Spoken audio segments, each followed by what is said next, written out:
दोस्तों, गुनाहों के देवता के पिछले भाग में आपने सुना, पम्मी सुधा से मिलती है और उसी दिन शाम को डॉक्टर शुक्ला और चंदर वापस आ जाते हैं। गांव से सुधा की बुआ जी और उनकी बेटी भी आई हुई थी। अब आगे 5 का नोट देखा तो बुआ जी सुलग उठी। न गहना न गुड़िया, बिया पक्का कर गई कागज के टुकड़े से। अपना आप तो सोना और रुपया और कपड़ा सब लीले को तैयार, और देत के दाई पेट पिरा था जूता पिटऊ का। अरे राम चाही तो जमदूत इलाहास की बोटी बोटी करके राम जी के कुत्तन को खिलाई है। चंदर हंसी के मारे पागल हो गया। बुआ जी ने थैली का मुंह बांधा और बोली, अब अभी तक बिनती का ना पता, और ऊ तुर्कन मलिच्छन के हिया कुछ खा पी ली ही तो फिर हमरे हिया गुजारा नहीं होगा। बड़ी आजाद हुई गई है सुरा की सह पाए के। आवे देव आज हम का भत्ता उतारित है। डॉक्टर शुक्ला अपने कमरे में चले गए। चंदर को प्यास लगी थी। उसने बुआ जी से 1 गिलास पानी मांगा। बुआ ने 1 गिलास पानी दिया और बोली, बैठ के पियो बेटा, बैठ के। कुछ खाए का दें? नहीं बुआ जी। बुआ बैठकर हंसिया से कटहल छीलने लगी और चंदर पानी पीता हुआ सोचने लगा, बुआ जी सभी से इतनी मीठी बात करती हैं तो आखिर बिनती से ही इतनी कटु क्यों है। इतने में अंदर चप्पलों की आहट सुनाई पड़ी। चंदर ने देखा सुधा और बिनती आ गई थी। सुधा अपनी चप्पल उतार कर अपने कमरे में चली गई और बिनती आंगन में आई। बुआ जी के पास आकर बोली, लाओ हम तरकारी काट दे। चल हट ओहर, पहले नहाव जाके, कुछ खाए तो नहीं रहो, इतनी देर कहाँ घूमती रहो। हम खूब अच्छी तरह जानित हैं, तू हमार नाक कटाइन के रहबो, पतुरियन के ढंग सीखे हैं। बिनती चुप। एक तीखी वेदना का भाव उसके मुंह पर आया। उसने आंखें झुका ली, रोई नहीं और चुपचाप सिर झुकाए हुए सुधा के कमरे में चली गई। चंदर क्षण भर खड़ा रहा, फिर सुधा के पास गया। सुधा के कमरे में अकेले बिनती खाट पर पड़ी थी, औंधे मुंह, तकिया में मुंह छिपाए। चंदर को जाने कैसा लगा।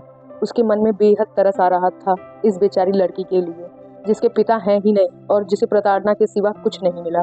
चंदर को बहुत ही ममता लग रही थी इस अभागिन के लिए। वह सोचने लगा, कितना अंतर है दोनों बहनों में। एक बचपन से ही कितने असीम दुलार, वैभव और स्नेह में पली है, और दूसरी प्रताड़ना और कितने अपमान में पली है, और वह भी अपनी ही सगी माँ से, जो दुनिया भर के प्रति स्नेहमयी है, अपनी लड़की को छोड़कर। वह कुर्सी पर बैठकर चुपचाप यही सोचने लगा, अब आगे भी इस बेचारी को क्या सुख मिलेगा। ससुराल कैसी है यह तो ससुर को देख के ही मालूम देता है। इतने में सुधा कपड़े बदलकर हाथ में किताब लिए उसे पढ़ती हुई उसी में डूबी हुई आई और खाट पर बैठ गई। अरे बिनती, कैसे पड़ी हो?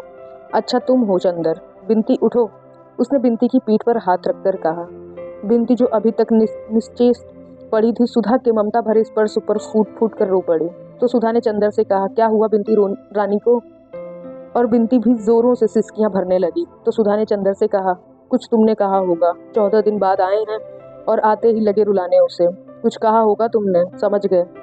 घूमने के लिए उसे भी डांटा होगा। हम साफ साफ बताए देते हैं चंदर, हम तुम्हारी डांट सह लेते हैं। इसका ये मतलब नहीं कि अब तुम इस बेचारी पर भी रोक झाड़ने लगे। इससे कभी कुछ कहा तो अच्छी बात नहीं होगी। तुम्हारे दिमाग का कोई पुर्जा ढीला हो गया है क्या? मैं क्यों कहूँगा बिनती को कुछ? बस फिर यही बात तुम्हारी बुरी लगती है। सुधा बिगड़कर बोली, क्यों नहीं कहोगे बिनती को कुछ? जब हमें कहते हो तो उसे क्यों नहीं कहोगे? हम तुम्हारे अपने हैं तो क्या वो तुम्हारी अपनी नहीं है? चंदर हंस पड़ा, सो क्यों नहीं है, लेकिन तुम्हारे साथ न ऐसे निभा न वैसे निभा, ये सब कुछ हम नहीं जानते। क्यों रो रही है यह? सुधा बोली धमकी के स्वर में। बुआ जी ने कुछ कहा था, चंदर बोला।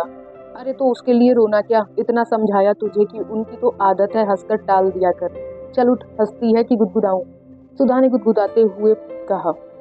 बिनती ने उसका हाथ पकड़कर झटक दिया और फिर सिसकियां भरने लगी। नहीं मानेगी तू? सुधा बोली, अभी ठीक करती हूँ तुझे मैं। चंदर पकड़ो तो इसका हाथ। चंदर चुप रहा। नहीं उठे, उठो, तुम इसका हाथ पकड़ लो तो हम अभी इसे हंसाते हैं। सुधा ने चंदर का हाथ पकड़कर बिनती की ओर बढ़ाते हुए कहा। चंदर ने अपना हाथ खींच लिया और बोला, वह तो रो रही है और तुम बजाय समझाने के उसे परेशान कर रही हो। अरे जानते हो क्यों रो रही है? अभी इसके ससुर आए थे, वो बहुत मोटे थे, तो ये सोच रही है कि कहीं वो भी मोटे हों। सुधा ने फिर उसकी गर्दन गुदगुदाकर कहा। बिनती हंस पड़ी। सुधा उछल पड़ी, लो ये तो हंस पड़ी, अब रोगी? अब फिर सुधा ने गुदगुदाना शुरू किया। बिनती पहले तो हंसी से लौट गई, फिर पल्ला संभालते हुए बोली, छी दीदी, वो बैठे हैं कि नहीं? और उठकर बाहर जाने लगी। कहाँ चली? सुधा ने पूछा। जा रही हूँ नहाने। बिनती पल्लू से सिर ढकते हुए चल दी। क्यों, मैंने तेरा बदन छू लिया इसलिए? सुधा हंसकर बोली, हे चंदर, वो गेसू का छोटा भाई है ना हसरत, मैंने उसे छू लिया तो फौरन उसने जाकर अपना मुंह साबुन से धोया और अम्मी जान से बोला मेरा मुंह जूठा हो गया। और आज हमने गेसू के अख्तर मियाँ को देखा, बड़े मजे के हैं। मैं तो गेसू से बात करती रही, लेकिन बिनती और फूल ने बहुत छेड़ा उन्हें। बेचारे घबरा गए। फूल बहुत चुलबुली है और बड़ी नाजुक है, बड़ी बोलने वाली है, और बिनती और फूल का खूब जोड़ मिला। दोनों खूब गाती हैं। बिनती गाती भी है? चंदर ने पूछा। हमने तो रोते ही देखा। अरे बहुत अच्छा गाती है, इसने एक गांव का गाना बहुत अच्छा गाया था। अरे देखो, वह सब बताने में हम तुम पर गुस्सा होना तो भूल ही गए। कहाँ रहे 4 रोज? बोलो, बताओ जल्दी से। व्यस्त थे सुधा, अब थीसिस 3 हिस्सा लिख गई है। इधर हम लगातार 5 घंटे से बैठकर लिखते थे। चंदर बोला। 5 घंटे? सुधा बोली। दूध आजकल पीते हो कि नहीं? हाँ हाँ, 3 गायें खरीद ली हैं, चंदर बोला। नहीं, मजाक नहीं, कुछ खाते पीते रहना, कहीं तबीयत खराब हुई तो हमारा इम्तिहान है, पड़े पड़े मक्खी मारोगे, और अब हम देखने भी नहीं आ सकेंगे। अब कितना कोर्स बाकी है तुम्हारा? कोर्स तो खत्म था हमारा, कुछ कठिनाइयाँ थी सो पिछले 2-3 हफ्ते में मास्टर साहब ने बता दी थी, अब दोहराना है। लेकिन बिनती का इम्तिहान मई में है, उसे भी तो पढ़ना है। अच्छा, अब चले हम। अरे बैठो, फिर जाने के कै दिन बाद आओगे? आज बुआ तो चली जाएंगी, फिर कल से यहीं पढ़ो ना। तुमने बिनती के ससुर को देखा था? हाँ देखा था। चंदर उसकी रूप रेखा याद करके हंस पड़ा। बाप रे, पूरे टैंक थे वे तो। बिनती की ननद ने तुमसे तुम्हारा ब्याह करवा दे, करोगे? सुधा बोली। लड़की इतनी ही मोटी है, उसे कभी डांट लेना तो देखेंगे तुम्हारी हिम्मत। ब्याह? एकदम से चंदर को याद आ गया। अभी बुआ ने बात की थी कि सुधा की ब्याह की। तब उसे कैसा लगा था? कैसा लगा था? उसका दिमाग घूम गया था। लगा जैसे एक असहनीय दर्द था, या क्या था जो उसकी नस नस को तोड़ गया एकदम। क्या हुआ चंदर? अरे चुप क्यों हो गए? डर गए मोटी लड़की के नाम से? सुधा ने चंदर का कंधा पकड़कर झकझोरते हुए कहा। चंदर एक फीकी हंसी हंसकर रह गया और चुपचाप सुधा की ओर देखने लगा। सुधा चंदर की निगाह में सहम गई। चंदर की निगाह में जाने क्या था, एक अजब सा पथराया सूनापन, एक जाने किस दर्द की अमंगल छाया, एक जाने किस पीड़ा की मूक आवाज, एक जाने कैसी पिघलती हुई सी उदासी, और वह भी गहरी, जाने कितनी गहरी। और चंदर था कि एक टक देखता जा रहा था, एक टक अपलक। सुधा को जाने कैसा लगा, ये अपना चंदर तो नहीं, ये अपने चंदर की निगाह तो नहीं। चंदर तो ऐसी निगाह से इस तरह अपलक तो सुधा को कभी नहीं देखता था। नहीं, यह चंदर की निगाह तो नहीं। इस निगाह में न शरारत है, न डांट, न दुलार और न करुणा। इसमें कुछ ऐसा है जिससे सुधा बिल्कुल परिचित नहीं, जो आज चंदर में पहली बार दिखाई पड़ रहा है। सुधा को जैसा डर लगने लगा, जैसे वह कांप उठी। मैं पहली बार दिखाई पड़ रहा है। सुधा को जैसा डर लगने लगा, वह जैसे कांप सी उठी। नहीं, या कोई दूसरा चंदर है जो उसे इस तरह देख रहा है, या कोई अपरिचित है, कोई अजनबी, किसी दूसरे देश का कोई व्यक्ति जो सुधा को। चंदर, चंदर तुम्हें क्या हो गया? सुधा की आवाज मारे डर के कांप रही थी। उसका मुंह पीला पड़ गया, उसकी सांस बैठने लगी थी। चंदर, और जब उसका कुछ बस न चला तो उसकी आंखों में आंसू छलक आए। हाथों पर एक गरम गरम बूंद आकर पड़ते ही चंदर चौंक गया। अरे सुधी, रो मत। नहीं पगली, हमारी तबीयत कुछ ठीक नहीं है, एक गिलास पानी तो ले आओ। सुधा अब भी कांप रही थी। चंदर की आवाज में अभी भी वह मुलायमियत नहीं आ पाई थी। वह पानी लाने के लिए उठी। नहीं, तुम कहीं जाओ मत, तुम बैठो।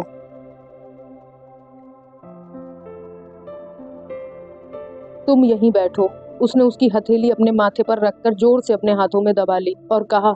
सुधा। क्यों चंदर? कुछ नहीं। चंदर ने आवाज दी, लेकिन लगता था वह आवाज चंदर की नहीं थी, न जाने कहां से आ रही थी। क्या सिर में दर्द है? बिनती ने एक गिलास पानी लाओ जल्दी से, सुधा ने आवाज दी। चंदर जैसे पहले सा हो गया। अरे अभी मुझे क्या हो गया था? तुम क्या बात कर रही थी सुधा? पता नहीं तुम्हें अभी क्या हो गया था, सुधा ने घबराई हुई गौरैया की तरह सहम कर कहा। चंदर स्वस्थ हो गया। कुछ नहीं सुधा, मैं ठीक हूँ। कुछ नहीं सुधा, मैं ठीक हूँ। मैं तो यूं ही तुम्हें परेशान करने के लिए चुप था, उसने हंसकर कहा। हाँ चलो रहने दो, तुम्हारे सिर में दर्द है जरूर से, सुधा बोली। बिनती पानी लेकर आ गई थी, लो पानी पियो। नहीं, हमें कुछ नहीं चाहिए, चंदर बोला। बिनती जरा पेन बाम ले आओ, सुधा ने गिलास जबरदस्ती उसके मुंह से लगाते हुए कहा। बिनती पेन बॉम लेकर आई थी। बिनती तू जरा लगा दे इनके। अरे खड़ी क्यों है? कुर्सी के पीछे खड़ी होकर माथे पर जरा हल्की उंगली से लगा दे। बिनती आज्ञाकारी लड़की की तरह आगे बढ़ी, लेकिन फिर हिचक गई। किसी अजनबी लड़के के माथे पर कैसे पेन बाम लगा दे? चलती है या अभी काट के गाड़ देंगे यहीं? मुटकी कहीं की, खा खाकर मुटानी है, जरा सा काम नहीं होता। बिंदी ने हार कर पेन बम लगाया। चंदर ने उसका हाथ हटा दिया तो सुधा ने बिंदी के हाथ से पेन बम लेकर कहा, लाओ हम लगा दें। बिंदी पेन बम देकर चली गई तो चंदर बोला, अब बताओ क्या बात कर रही थी। हाँ, बिंदी के ब्याह की। ये उनके ससुर तो बहुत ही भद्दे मालूम पड़ रहे थे। क्या देखकर ब्याह कर रही हो तुम तो। पता नहीं क्या देखकर ब्याह कर रही हैं बुआ। असल में बुआ पता नहीं क्यों बिंदी से इतनी चिढ़ती हैं। वह तो चाहती हैं कि किसी तरह से बोझ टले सिर से, लेकिन चंदर यह बिंदी बड़ी खुश है। यह तो चाहती है कि किसी तरह जल्दी से ब्याह हो। सुधा मुस्कुराती हुई बोली, अच्छा यह खुद ब्याह करना चाहती है। चंदर ने ताज्जुब से पूछा, और क्या, अपने ससुर की खूब सेवा कर रही थी सुबह। बल्कि पापा तो कह रहे थे कि अभी यह बीए कर ले तब ब्याह करें। हमसे पापा ने कहा, इससे पूछने को हमने पूछा तो कहने लगी बीए करके भी वह यही करना होगा, तो बेकार टालने से क्या फ़ायदा। फिर पापा हमसे बोले कि कुछ वजहों से अगहन में ब्याह होगा, तो बड़े ताज्जुब से बोली, अगहन में। सुधी तुम जानती हो अगहन में उसका ब्याह क्यों टल रहा है। पहले तुम्हारा ब्याह होगा। चंदर हंसकर बोला। वह पूर्णतया शांत था और उसके स्वर में कम से कम बाहर सिवा चुहल के और कुछ भी न था। मेरा ब्याह, मेरा ब्याह, आके फाड़ कर मुंह फैलाकर हाथ न जाकर कुतूहल भरे आश्चर्य से सुधा ने कहा और फिर हंस पड़ी, खूब हंसी। कौन करेगा मेरा ब्याह बुआ। पापा करने ही नहीं देंगे।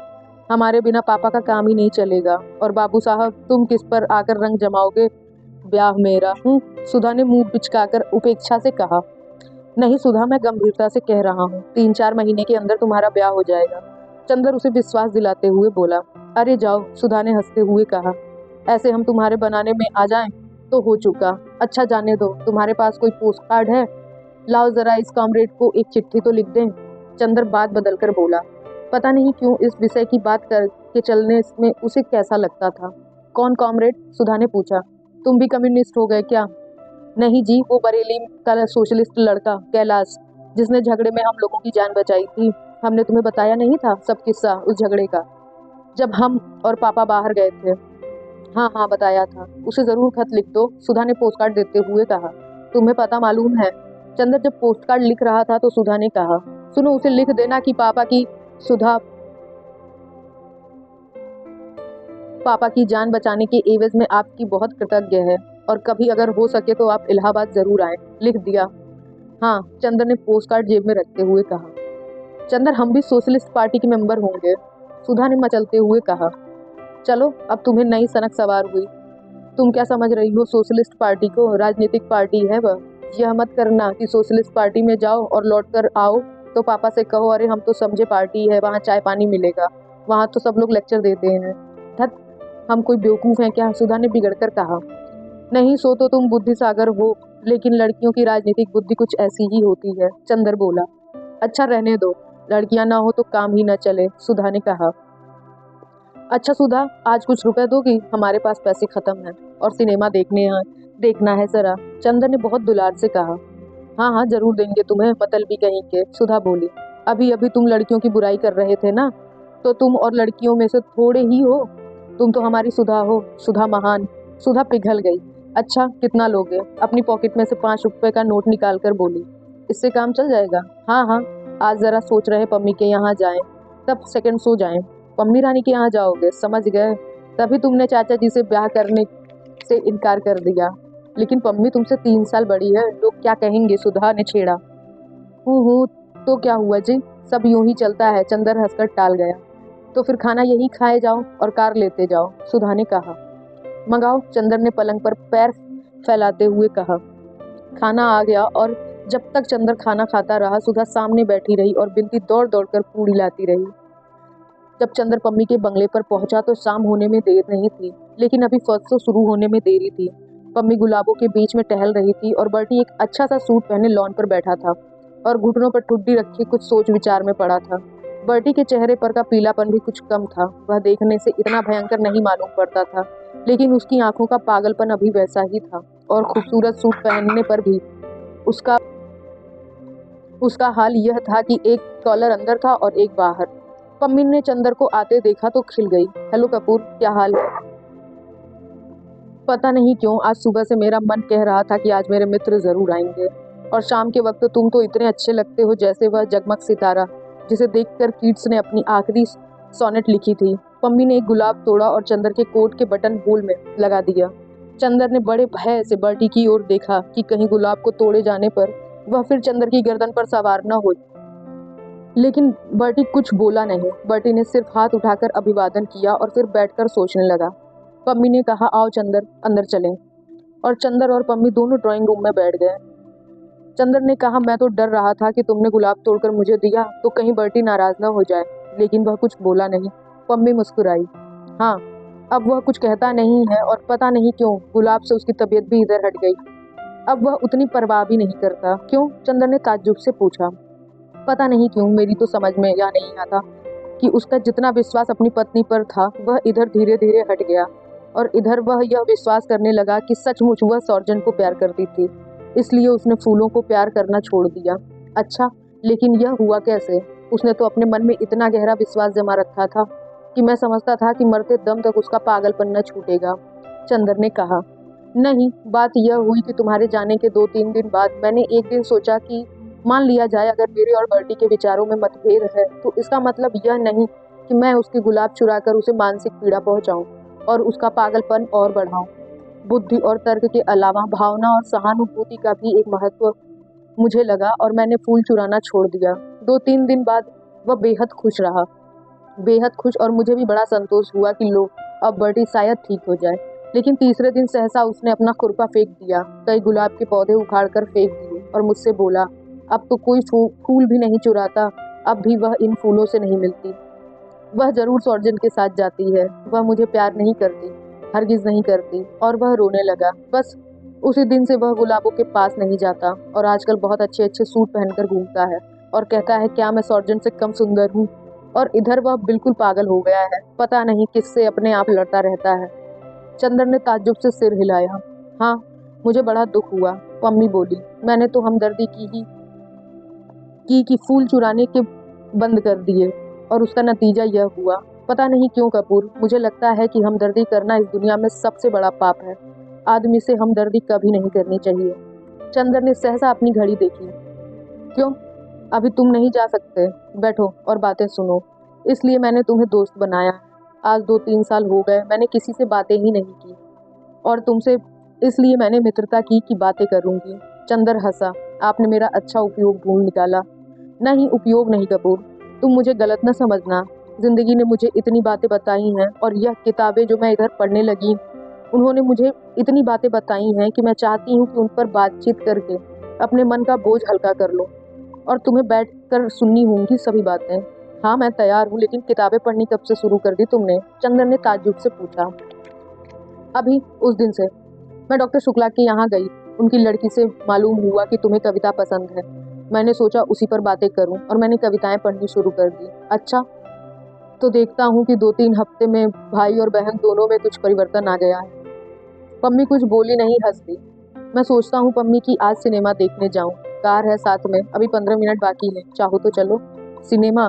आज 4 साल से मैं कहीं नहीं गई हूँ। सिनेमा, हौजी, बाल, डांस, सभी जगह जाना बंद कर दिया है मैंने। मेरा दम घुटेगा हॉल के अंदर। लेकिन चलो देखें, अभी भी कितने ही लोग वैसे ही खुशी से सिनेमा देखते होंगे। एक गहरी सांस लेकर पम्मी बोली, बर्टी को ले चलोगे? हाँ हाँ, तो चलो, उठो, फिर देर हो जाएगी। चंदर ने घड़ी देखते हुए कहा। पम्मी फौरन अंदर के कमरे में गई और एक जॉर्जेट का हल्का भूरा गाउन पहनकर आई। इस रंग में वह जैसे निखर आई। चंदर ने उसकी ओर देखा तो वह लजा गई और बोली, इस तरह से मत देखो, मैं जानती हूँ यह मेरा सबसे अच्छा गाउन है, इसमें कुछ अच्छी लगती होंगी, चलो। और आकर उसने बेतकल्लुफी से उसके कंधे पर हाथ रख दिया। दोनों बाहर आए तो बर्टी लॉन पर घूम रहा था। उसके पैर लड़खड़ा रहे थे, लेकिन वह बड़ी शान से सीना ताने था। बर्टी, आज मिस्टर कपूर मुझे सिनेमा दिखलाने जा रहे हैं, तुम भी चलोगे? बर्टी ने सिर हिलाकर जोर से कहा, सिनेमा जाऊंगा? कभी नहीं, भूल कर भी नहीं। तुमने मुझे क्या समझा है, मैं सिनेमा जाऊंगा? धीरे धीरे उसका स्वर मंद पड़ गया। अगर सिनेमा में वह सॉर्जन के साथ मिल गई तो मैं उसका गला घोट दूंगा। अपने गले को दबाते हुए बर्टी बोला, और इतनी जोर से दबा दिया अपना गला की आंखें लाल हो गई और खांसने लगा। खांसी बंद हुई तो बोला, वह मुझे प्यार नहीं करती, वह सॉर्जन को प्यार करती है, वह उसी के साथ घूमती है। अगर वह मिल जाएगी सिनेमा में तो मैं उसकी हत्या कर डालूंगा, फिर पुलिस आएगी और खेल खत्म हो जाएगा। तुम जानते हो मिस्टर कपूर, मैं उससे कितना नफरत करता हूँ। और लेकिन नहीं, कौन जानता है मैं नफरत करता हूँ और वह मुझे कुछ समझ में नहीं आता। मैं पागल हूँ, उफ। और वह सिर थाम कर बैठ गया। पम्मी ने चंदर का हाथ पकड़कर कहा, चलो, यहाँ रहने से उसका दिमाग और खराब होगा, आओ। दोनों जाकर कार में बैठे। चंदर खुद ही ड्राइव कर रहा था। पम्मी बोली, बहुत दिन से मैंने कार नहीं ड्राइव की, लाओ आज ड्राइव करूं। पम्मी ने स्टीयरिंग अपने हाथ में ले ली। चंदर इधर बैठ गया। थोड़ी देर में कार रिजेंट के सामने जा पहुंची। चित्र था सैलामी हेयर शो डांस। सैलामी जहां वह नाची थी। चंदर ने टिकट लिया और दोनों ऊपर बैठ गए। अभी न्यूज रील चल रही थी। सहसा पम्मी ने कहा, कपूर, सैलामी की कहानी मालूम है? ना। क्या यह कोई उपन्यास है? चंदर ने पूछा। नहीं, यह बाइबल की एक कहानी है। असल में एक राजा था हैरात। उसने अपने भाई को मारकर उसकी पत्नी से अपनी शादी कर ली। उसकी भतीजी थी सैलामी, जो बहुत सुंदर थी और बहुत अच्छा नाचती थी। हैरात उस पर मुग्ध हो गया, लेकिन सैलामी एक पैगंबर पर मुग्ध थी। पैगंबर ने सैलामी के प्रणय को ठुकरा दिया। एक बार हैरात ने सैलामी से कहा कि यदि तुम नाचो तो मैं तुम्हें कुछ दे सकता हूँ। सैलामी नाची और पुरस्कार में उसने अपना अपमान करने वाले पैगंबर का सिर मांगा। हैरात वचनबद्ध था। उसने पैगंबर का सिर तो दे दिया, लेकिन बाद में इस भय से कि कहीं राज्य पर कोई आपत्ति न आए, उसने सैलामी को भी मरवा डाला। चंदर को यह कहानी बहुत अच्छी लगी। तब तो चित्र बहुत ही अच्छा होगा, उसने सोचा। सुधा की परीक्षा है, वरना सुधा को भी दिखला देता। लेकिन क्या नैतिकता है इन पाश्चात्य देशों की कि अपनी भतीजी पर ही हैरात मुग्ध हो गया। उसने कहा पम्मी से। लेकिन हैरात अपनी भतीजी पर ही मुग्ध हो गया तो क्या हुआ? यह तो सेक्स है मिस्टर कपूर। सेक्स कितनी भयंकर शक्तिशाली भावना है, यह भी शायद तुम नहीं समझते। अभी तुम्हारी आंखों में बड़ा भोलापन है। तुम रूप की आग के संसार से दूर मालूम पड़ते हो, लेकिन शायद 2-1 साल बाद तुम भी जानोगी कि यह कितनी भयंकर चीज है। आदमी के सामने वक्त बेवक्त, नाता, रिश्ता, मर्यादा, अमर्यादा कुछ भी नहीं रह जाता। वह अपनी भतीजी पर मोहित हुआ तो क्या? मैंने तो तुम्हारे यहाँ एक पौराणिक कहानी पढ़ी थी कि महादेव अपनी लड़की सरस्वती पर मुग्ध हो गए।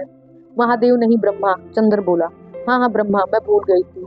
तो यह तो सेक्स है, आदमी को कहाँ ले जाता है, यह अंदाजा भी नहीं किया जा सकता।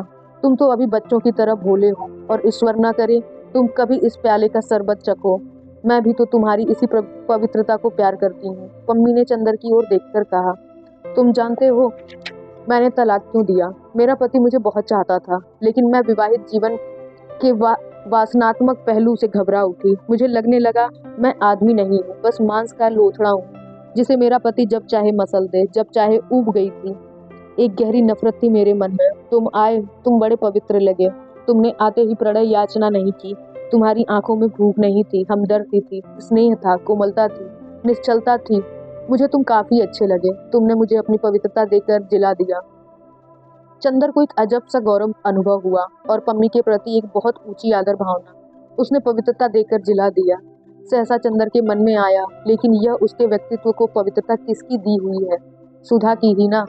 उसी ने तो उसे सिखाया है कि पुरुष और नारी में कितने ऊंचे संबंध रह सकते हैं। क्या सोच रहे हो? पम्मी ने अपना हाथ कपूर की गोद में रख दिया। कपूर सिहर गया, लेकिन शिष्टाचारवश उसने अपना हाथ पम्मी के कंधे पर रख दिया। पम्मी ने 2 क्षण के बाद अपना हाथ हटा लिया और बोली, कपूर, मैं सोच रही हूँ अगर यह विवाह संस्था हट जाए तो कितना अच्छा हो। पुरुष और नारी में मित्रता हो, बौद्धिक मित्रता और दिल की हमदर्दी। यह नहीं कि आदमी औरत को वासना की प्यास बुझाने का प्याला समझे और औरत आदमी को अपना मालिक। असल में बंधने के बाद ही पता नहीं क्यों संबंधों में विकृति आ जाती है। मैं तो देखती हूँ कि प्रणय विवाह भी होते हैं तो वह असफल हो जाते हैं, क्योंकि विवाह के पहले आदमी औरत को ऊंची निगाह से देखता है, हमदर्दी और प्यार की चीज समझता है, और विवाह के बाद सिर्फ वासना की। मैं तो प्रेम में भी विवाह पक्ष में नहीं हूँ और प्रेम में भी वासना का विरोध करती हूँ। लेकिन हर लड़की ऐसे थोड़ी ही होती है, चंदर बोला। तुम्हें वासना से नफरत हो, लेकिन हर एक को तो नहीं। हर एक को तो होती है। लड़कियां बस वासना की झलक, एक हल्की सिहरन, एक गुदगुदी पसंद करती हैं।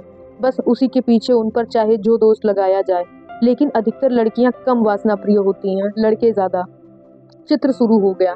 वह चुप हो गई, लेकिन थोड़ी ही देर में मालूम हुआ कि चित्र भ्रमात्मक था। वह बाइबिल की सैलामी की कहानी नहीं थी, वह एक अमेरिकन नर्तकी और कुछ डाकुओं की कहानी थी। पम्मी ऊब गई। अब जब डाकू पकड़कर सैलामी को एक जंगल में ले गए तो इंटरवल हो गया और पम्मी ने कहा, अब चलो। आधे ही चित्र से तबीयत ऊब गई। दोनों उठ खड़े हुए और नीचे आए। कपूर, अब की बार तुम ड्राइव करो, पम्मी बोली। नहीं, तुम ही ड्राइव करो, कपूर बोला। कहाँ चले, पम्मी ने स्टार्ट करते हुए कहा। जहाँ चाहो, कपूर ने विचारों में डूबे हुए कहा। पम्मी ने गाड़ी खूब तेज चला दी। सड़कें साफ थी। पम्मी का कॉलर फहराने लगा और उड़कर चंदर के गालों पर थपकियां लगाने लगा। चंदर दूर खिसक गया। पम्मी ने चंदर की ओर देखा और बजाय कॉलर ठीक करने के गले का एक बटन और खोल दिया और चंदर को पास खींच लिया। चंदर चुपचाप बैठ गया। पम्मी ने एक हाथ स्टीयरिंग पर रखा था और एक हाथ से चंदर का हाथ पकड़े रही, जैसे वह चंदर को दूर नहीं जाने देगी। चंदर के बदन में एक हल्की सिहरन नाच रही थी। क्यों? शायद इसलिए कि हवा ठंडी थी, या शायद इसलिए कि उसने पम्मी का हाथ अपने हाथ से हटाने की कोशिश की। पम्मी ने हाथ खींच लिया और कार के अंदर की बिजली जला दी। कपूर चुपचाप ठाकुर साहब के बारे में सोचता रहा। कार चलती रही। जब चंदर का ध्यान टूटा तो उसने देखा कार मैकफर्सन लेक के पास रुकी है। दोनों उतरे। बीच में सड़क थी। इधर नीचे उतरकर झील और उधर गंगा बह रही थी। 8 बजा होगा, रात हो गई थी। चारों तरफ सन्नाटा था, बस सितारों की हल्की रोशनी थी। मैकफर्सन झील काफी सूख गई थी। किनारे किनारे मछली मारने के मचान बने थे।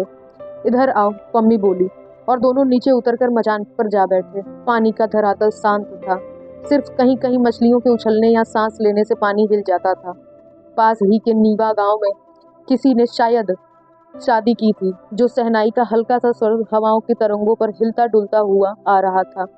दोनों चुपचाप थे। थोड़ी देर बाद पम्मी ने कहा, कपूर चुपचाप रहो, कुछ बात मत करना।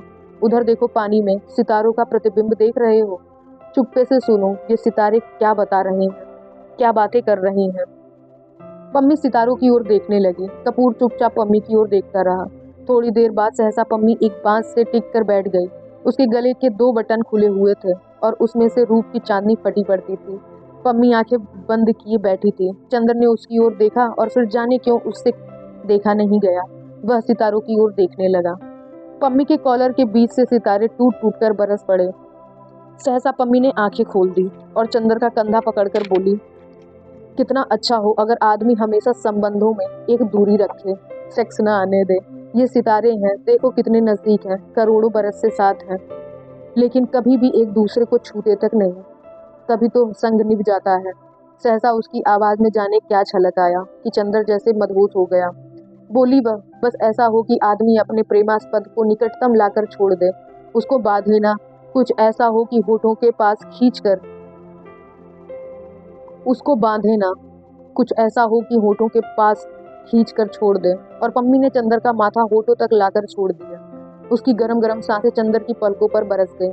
कुछ ऐसा हो कि आदमी उसे अपने हृदय तक खींचकर फिर हटा दे, और चंदर को पम्मी ने अपनी बाहों में घेर कर अपने हृदय तक खींचकर फिर हटा दे, और चंदर को पम्मी ने अपनी बाहों में घेर कर अपने वक्ष तक खींचकर छोड़ दिया। वक्ष की गरमाई चंदर के रोम रोम में सुलग उठी। वह बेचैन हो उठा। उसके मन में आया कि वह अभी यहाँ से चला जाए। जाने कैसा लग रहा था उसे। सहसा पम्मी बोली, लेकिन नहीं, हम लोग मित्र हैं, और कपूर तुम बहुत पवित्र हो, निष्कलंक हो, और तुम पवित्र रहोगे। मैं जितनी दूरी, जितना अंतर, जितनी पवित्रता पसंद करती हूँ, वह तुम में है और हम लोगों में हमेशा निभेगी, जैसे इन सितारों में हमेशा निभती आई है। चंदर चुपचाप सोचने लगा, वह पवित्र है। एकाएक उसका मन जैसे उबने लगा, जैसे एक विहग शिशु घबराकर अपने नीड़ के लिए तड़प उठता है। वैसे ही वह इस वक्त तड़प उठा सुधा के पास जाने के लिए। क्यों? पता नहीं क्यों। यहाँ कुछ है जो उसे जकड़ लेना चाहता है। वह क्या करे? पम्मी उठी, वह भी उठा। बांस का मचान हिला, लहरों में हरकत हुई। करोड़ों साल से अलग और पवित्र सितारे हिले, आपसे में टकराए और चूर चूर होकर बिखर गए। दोस्तों, आगे की कहानी सुनने के लिए बने रहिए हमारे चैनल सीक्रेट स्टोरी के साथ, और हमें कमेंट करके बताइए उन किताबों के नाम जो आप सुनना चाहते हैं।